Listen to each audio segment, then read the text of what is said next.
आपल्यासोबतच शिंदे शिवसेना गटाचे उपनेते माजी आमदार धानेजी पाटील हे जोडले आहे आणि आता निवडणुकीचा एक दिवस बाकी आहे आणि पूर्ण अमरावती शहराचा जर महानगरपालिकेचा विचार केला तर पूर्ण चित्र बदललं आहे। एकीकडे शिंदे गट शिवसेनेचं वर्चस्व पाहता युती तुटल्यानंतर त्यांना फायदा झाल्याचं चित्र सध्या अमरावती शहरामध्ये पाहायला मिळत आहे। त्या संदर्भात आपल्यासोबत धाने पाटील बोलणार आहे। काय हे असेल चित्र इथलं?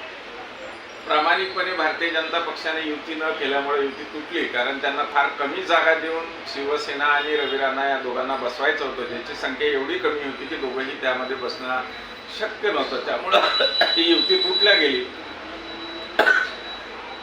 आणि युतीचा मोठ्या प्रमाणावरती आम्हाला फायदा झाला।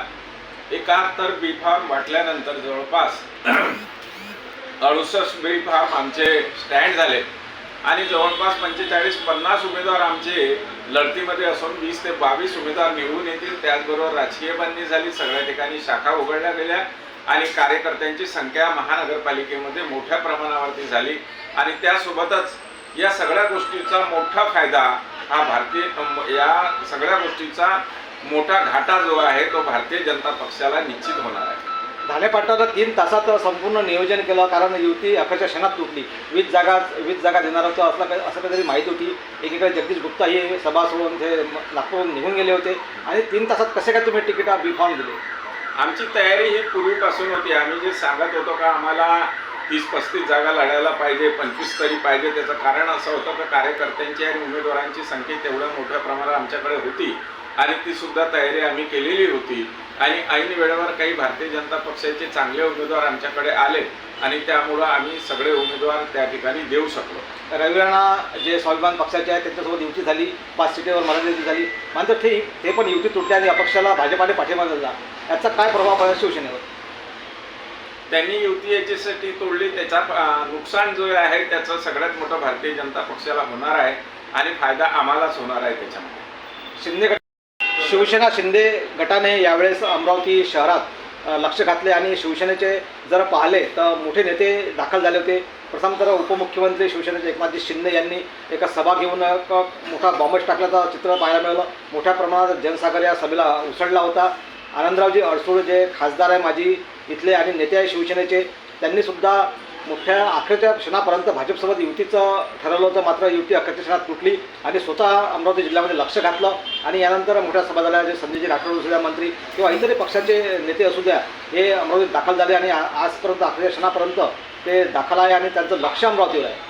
काय आपलं मत असेल? या ठिकाणी शिंदे साहेब आल्यामुळं मोठा आधार आम्हाला या ठिकाणी मिळाला। त्यांच्या सभेला लाडकी बहिणींची उपस्थिती मोठ्या प्रमाणावर होती, त्यामुळे या निवडणुकीत महिलांचं मतदान मोठ्या प्रमाणावर मिळण्याची शक्यता आहे। सभा यशस्वी झाली आणि मोठ्या प्रमाणावर जनसागर उसळला, त्यामुळं शिवसेनेला तोही मोठा फायदा या ठिकाणी होणार आहे। त्यांच्यानंतर या ठिकाणी प्रतापरावजी जाधव यांनी आपला पूर्ण वेळ देऊन प्रचारासाठी सगळ्या वार्डामध्ये फिरले। त्याच्यासोबतच संजयजी राठोड या ठिकाणी ठाण मांडून बसलेले आहेत। त्यांनी सभा घेतल्या, बैठका घेतल्या, उमेदवारांशी पर्सनली चर्चा केली।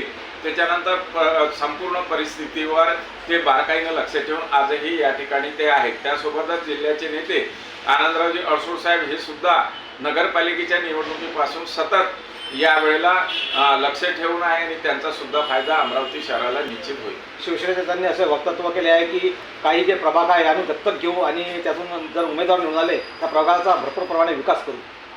बरोबर आहे, काही ठिकाणी विकासाची आवश्यकता मोठ्या प्रमाणावर आहे। स्थानिक आणि वर्तमान लोकप्रतिनिधींना त्या ठिकाणी काम करता आलं नाही। ज्या वेळेला कार्यकर्ते आणि उमेदवारांच्या माध्यमातून त्या ठिकाणी असलेल्या समस्या मांडण्यात आल्या, त्यावेळेला काही प्रभाग दत्तक घेण्याचं त्यांनी घोषित केलं। शिंदे शिवसेना गटाचे नेते व उपनेते किंवा इतरही नेते मुख्यमंत्री इथं आल्यामुळे भाजपाची दमछाक झाली। हां, प्रचारामध्ये त्यांना यावेळेला म्हणजे भारतीय जनता पक्षाचं काम खऱ्या अर्थाने इमानदारीने युतीला पुढे न गेल्यामुळं मोठ्या प्रमाणावरती गोंधळ झाला। या निवडणुकीत भारतीय जनता पक्षाला मोठा फटका बसणार आहे।